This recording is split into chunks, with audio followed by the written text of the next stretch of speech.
चाहिए, ये बात बहुत ही इंपॉर्टेंट है। लेकिन उससे पहले मैं कि प्लेसमेंट के स्कैम के बारे में बताना चाहूंगा। ये बड़ा कमाल का चीज है। ये जो कॉलेजेस में जॉब फेयर होते हैं, ये होते क्या है बेसिकली इंजीनियरिंग कॉलेज में? असल में हर इंजीनियरिंग कॉलेजेस में, for that matter MBA colleges में भी ऐसा ही हो रहा है आजकल। एक प्लेसमेंट सेल होता है, लॉ कॉलेज में भी ये प्लेसमेंट सेल होता है। ये प्लेसमेंट सेल वाले विभिन्न कंपनियों के एचआर को पैसा देते हैं और कहते हैं कि हमारे कॉलेज में आके आप जॉब फेयर करो। जॉब फेयर का मतलब ये होगा कि हर स्टूडेंट को ये मौका दिया जाएगा कि आप उन कंपनियों पे इंटरव्यू दो, राइट, और आपकी सिलेक्शन होगी। ये बात स्टूडेंट को कहा जाता है। अब सारे एचआर को पैसा मिलता है, वो सारे अपनी कंपनी के सारे सामान दुपट्टा उठा के कॉलेज पहुंचते हैं। तथाकथित कॉलेज वाले उसके बैनर बनाते हैं, स्टैंडी बनाते हैं, उसके बैनर एड्स बनते हैं जो वेबसाइट पे पोस्ट होते हैं, उसकी वीडियो बनती है और बहुत सारे वेबसाइट पे नाम चीन चेहरे दिखाए जाते हैं, जो ये फलाना आदमी आए थे हमारे कॉलेज में, उनकी कंपनी के लोगोस दिखाए जाते हैं। ये पब्लिसिटी की मैटर बनती है। तो आप कहोगे इसमें प्रॉब्लम क्या है? प्रॉब्लम कुछ भी नहीं है। प्रॉब्लम है वो है जो मैं अभी बताने जा रहा हूं।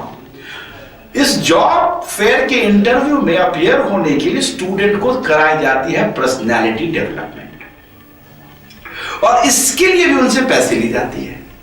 ठीक है, अब स्टूडेंट को बताया जाता है कि इंटरव्यू जब तुम फेस करोगे तो तुमको क्या बोलना है।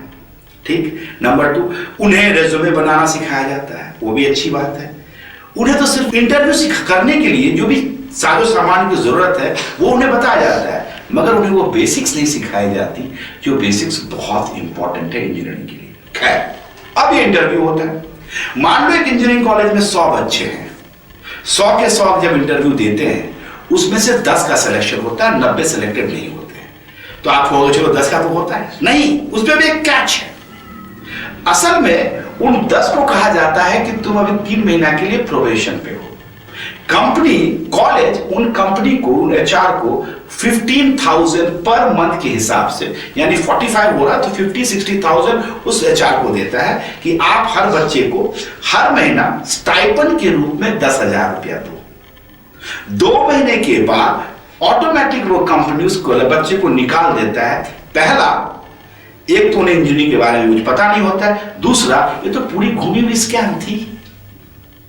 जो एचआर को कहा जाता है कि हम आपको पैसा देंगे, स्टूडेंट को ये दिखाना तुम्हारी जॉब प्लेसमेंट हुई, हमने तुम्हें प्लेस कराया, और फिर उसे 2 महीने के बाद प्रोबेशन पीरियड पे ही निकाल दो।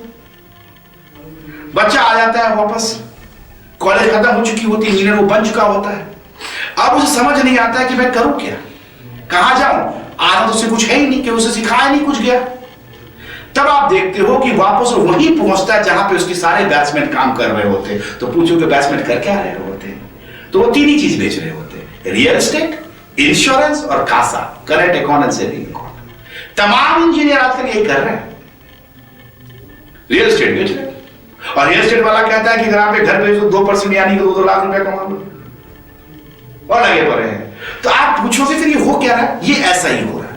स्टूडेंट क्या करे, पेरेंट्स क्या करें, इसकी जवाब मैं आपको देना चाहूंगा।